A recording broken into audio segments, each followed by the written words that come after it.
So we worked with strings, we worked with numbers. I think we're ready for dates.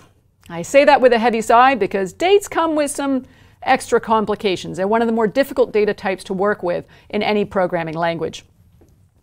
The most common thing we need when working with dates is simply, I need the current date and time. We use this a lot when we're logging errors or saving records in databases. We want to know when it was saved or when that record was written or when something happened. So the way to get the current date and time is by using the datetime library. Now, we haven't covered libraries yet. Trust me on this one, we're going to get there. So for now, don't panic. Just know that I'm using a function that is in a library. This is a very Python type thing to do. There's a lot of libraries that do cool stuff that save us a lot of time. They are your friends. So I'm going to use the datetime library, and in particular the datetime function in the datetime library to ask for current date and time. So we'll just take a look at that and see how it shows in code. So the line there, from datetime import datetime, that's basically saying, get me the datetime function from the datetime library. More on that later in the libraries module. And then I can call datetime now, and that will return the current date and time. And notice, hey, I'm trying to be good with comments here. I'm adding comments to my code so I can remember all of this. So the now function returns a datetime object. So I can say today is, we were learning about data type conversions. If I just pass it current date, it'll go, what? One's a string, one's a date, I'm confused.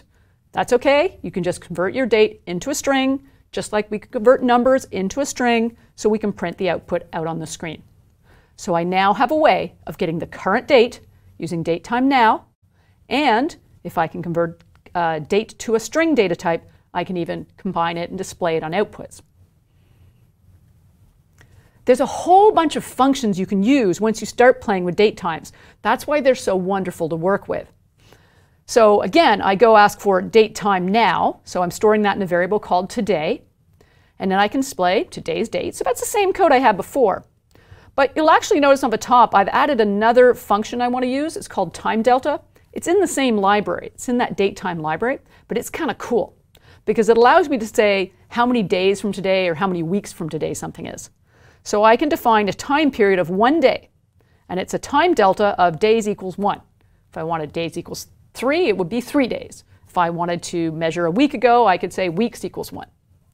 And I simply say, so yesterday equals today minus 1 day. Now, think about how complicated that really is, because if today is the 1st of March, today minus 1 day, well, that's 28th of February. But wait, was it a leap year? If so, then it's the 29th of February. I don't want to have to write programming logic that figures all that out. So it's much easier for me to use this time delta function and let the date magic of Python work and say, just what was the day 1 day ago? And then I can just print that out on the screen. So today was, when I printed the slide, it was the 6th of June, and then yesterday was the 5th of June. So time delta and these features really make dates worthwhile and save you a lot of time coding. What it comes down to is when you're working with dates, if there's something you want to do, there's probably a function in datetime or another library that'll do it for you. If you find yourself trying to count how many days in a week or months in a year or anything like that, chances are there's a function that'll do it for you. Save yourself some time. Now, what if I'm printing a date on the screen? By default, it was displaying a very long date there. It was date, time, hour, minutes, seconds, milliseconds. If you want to format it differently, you can absolutely just request parts of it. So I can ask for current date.day. So current, I've taken date time now, the current date and time, stored it in a variable called current date, and then I can say, just give me the day portion, just give me the month portion, just give me the year portion. There's also one for hours, minutes, and seconds. And that way, I can decide what part of a date is important to me when I'm either saving that data or using that data or displaying that value. Now, sometimes somebody will give you a date and then you need to store it as a date. Okay, maybe that doesn't make a lot of sense, but think back to what I was saying in the numbers module when I was talking about when you use the input function and you ask for a value, it always gets stored as a string. So I say, hey, when's your birthday? And it says, I say, my birthday is on the 5th of June, 1999. Yeah, we'll go with that. And then you want to store that value, because right now it's a string, you want to store it as a date. One of the things that's more complicated is when you take a string and you say store it as a date, you have to know, was a date given to you in day, month, year, or as month, day, year? Were you passed in a 2-digit year or a 4-digit year? Did they separate the day and month with slashes or dashes or just spaces? Whew, this is one of the reasons dates are so much fun to work with or so challenging to work with.